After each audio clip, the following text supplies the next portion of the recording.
শক্তিশালী হৈ নাথাকে তেতিয়াহ'লে এদিন কিন্তু জনগোষ্ঠীটোৰ মৰ্যাদা হেৰাই যাব আৰু সময়ৰ ভিতৰত আমাৰ এই জনগোষ্ঠীটোৰ যিসমূহ ভাষা সংস্কৃতি আছে একেবাৰে নাইকিয়া হৈ যাব কাৰণ ইতিহাসৰ পাতত এনেকুৱা ধৰণৰ বহুত উদাহৰণ আছে উদাহৰণবিলাক আমি ল'ব লাগিব সভাপতি সম্পাদক শিৱসাগৰ জিলা সমিতিৰ উজনি আৰু মধ্য অংশৰ সন্মানীয় সভাপতি সম্পাদক উদযাপন সমিতিৰ শ্ৰদ্ধাৰ সভাপতি সম্পাদকে ধৰি আজি মঞ্চত আসনাধিষ্ঠিত টাই আহোম ছাত্ৰ সন্থাৰ শিৱসাগৰ জিলা সমিতিৰ সন্মানীয় সম্পাদক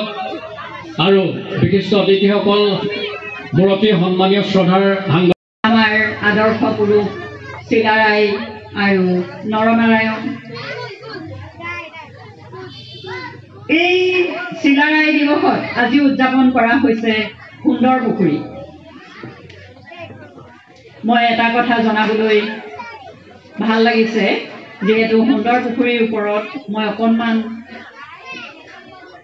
গৱেষণা বুলি নকওঁ লিখা মেলা কৰিছিলোঁ আৰু এই ঐতিহাসিক স্থান সুন্দৰ পুখুৰীৰ বিষয়ে আপোনালোকে নিশ্চয় জানে তথাপিও মই যিখিনি কথা পাইছিলোঁ সুন্দৰ পুখুৰীৰ ওপৰত বা সুন্দৰ পুখুৰীটোনো কিয় খান্দিছিলে কিয় বা সুন্দৰ পুখুৰী হ'ল তাৰ ওপৰত মই অকণমান কওঁ বুলি ভাবিছোঁ আপোনালোকক যিহেতু সুন্দৰ পুখুৰীটো কিয় আমাৰ কোচসকল আহি বহিলেহি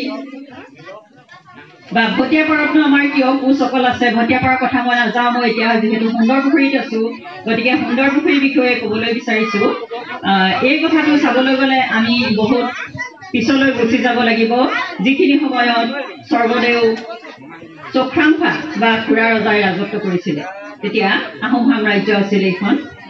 তাতে এটা কাৰণত এতিয়া ক'বলৈ যুদ্ধ বিগ্ৰহৰ কথা ভাল নালাগে তথাপিও ৰাজতন্ত্ৰৰ যুগত যুদ্ধ বিগ্ৰহ হ'বই লাগিব প্ৰত্যেকখন ওচৰ চুবুৰীয়া ৰাজ্যই ইখনে সিখনক হয় কৰতলীয়া হৈ থাকিব লাগিব নহয় যুদ্ধ কৰি বধ কৰি ৰাখিব লাগিব এইটো ৰাজতন্ত্ৰৰে নিয়ম অসমীয়া আৰু তাৰ লগে লগে আমি নিশ্চিতভাৱে আমাৰ যিডাল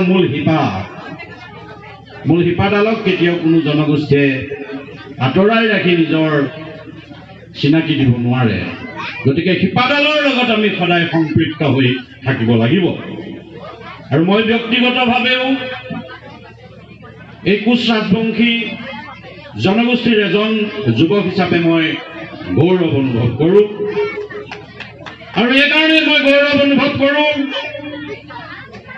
লুইতৰ দুইপাৰে সিঁচৰিত হৈ থকা বিভিন্ন জাতি জনগোষ্ঠীৰে